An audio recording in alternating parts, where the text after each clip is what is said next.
Good morning, everybody.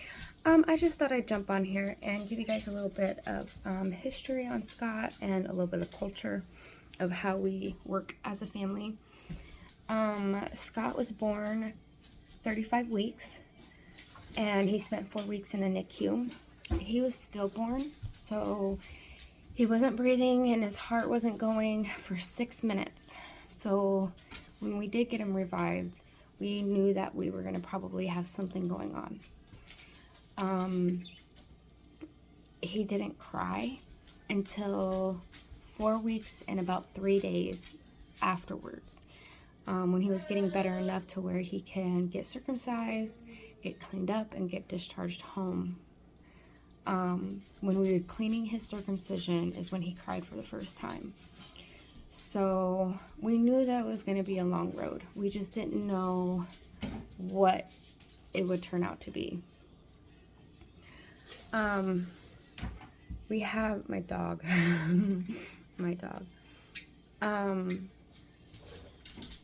Let's see, where am I? We got to bring him home and everything was going well. But he didn't talk ever. He walked on time, but he would army crawl. So when he wasn't actually fully crawling, we knew something was going on. And then he was about 2 years old when we got him diagnosed with autism. And life just goes, things happen, and Dad and I split. Dad and I are still friends. He's still friends with stepdad, like we're all really close. But we did move from Wyoming to Washington. We exhausted all resources Wyoming had for us. So we moved up here to Washington and we're getting him better services. And we're getting my daughter better services. We are a mixed family. So I'm Pentecostal, my husband's pagan, and I've always told my daughter that I want her to do the research and come up with a decision on how she wants to do things on her own. So I've never really forced the issue. I've never really made her choose. I chose not to wear makeup or jeans, but I told her that's something that she would have to make a decision on later in life if she wants to. She's not going to be judged any other way regardless of what she decides to do with her clothing or makeup or anything like that. So it is a little bit of a mixed family. My whole goal is to make sure that Scott has the best quality of life as possible. You always hear autism doesn't live long, and it's because of all the meds that they're on. Scott's been on heavy medication since he's been about 4 or 5. So we have to keep an eye on his kidneys and his liver function and things like that as he gets older. Now that we're going into puberty, I'm not sure who Scott is as a teenager. You've got to relearn and reconfigure everything you've thought you knew his whole life just for puberty to change things. So that's what we're dealing with now. But ever since we moved to Washington, his aggression's gone down. He's got more resources. He's in occupational therapy, physical therapy, speech therapy. I'm working on ABA therapy and things like that. My daughter didn't have to go through as much therapy. She's really high functioning. She just has a lot of the social aspect of her of the autism, just social. But I knew something was going on with her when she was 8 and having panic attacks. So I got her tested for like anxiety, depression, and things like that, because that is definitely in our family. And it turned out she was autistic. So I felt bad that she was diagnosed later in life, because I always saw autism through Scott's eyes. So I missed it. And I felt really bad that it was so long, that it took me 9 years to get her a proper diagnosis.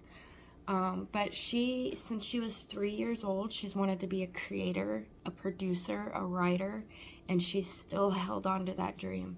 So coming out here, she has a lot more opportunity. A lot more opportunity.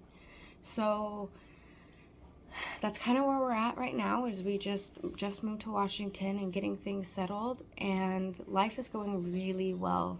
Really well. Let's see, what else is there? I think that's about it. I am in recovery. I'm 8 years, 10 months sober. I've also got several diagnoses. I have bipolar, ADHD, PTSD, and a little bit of an OCD thing going on, just with the thought process.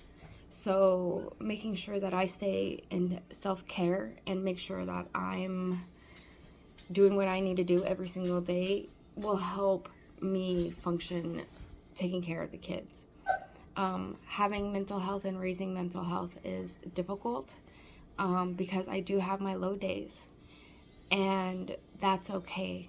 I'm allowed to, and I'm just now accepting that part of me. Let's see, I think that's just about it, but I just wanted to give you a rundown of a little bit of our culture, a little bit of history, and let you know like where we're at. I've got a village helping these kids. I've got so much support. My support system is very strong, very strong. So anything I need, I know I can call somebody and get any kind of help. With Scott being on the DDA for Washington, we have a social worker and a case manager working together on what's the best plan for Scott. I've always assumed that it would be me taking care of him, and that's how it's just gonna be me and him for the rest of our lives. But he's getting tall, he's getting stronger, so we gotta really put some behavior interventions in place. I do a lot of avoiding with Scott.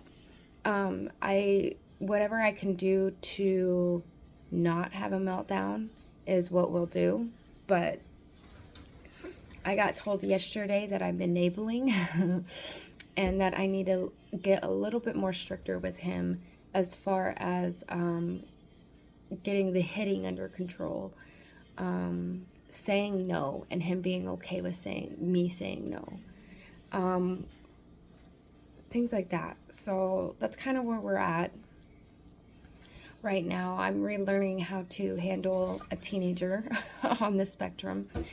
But yeah, it has been a journey trying to navigate the system, but it has been an amazing journey, and I wouldn't change anything for the world. I mean, we are really close. Family's really close. The kid's biological family is really close. Stepdad's family, really close. All of us have a solid support system, and I think that's what really helps us get through day to day. So yeah, if you have any questions, just let me know. That's just kind of where we're at in a nutshell. Goodbye.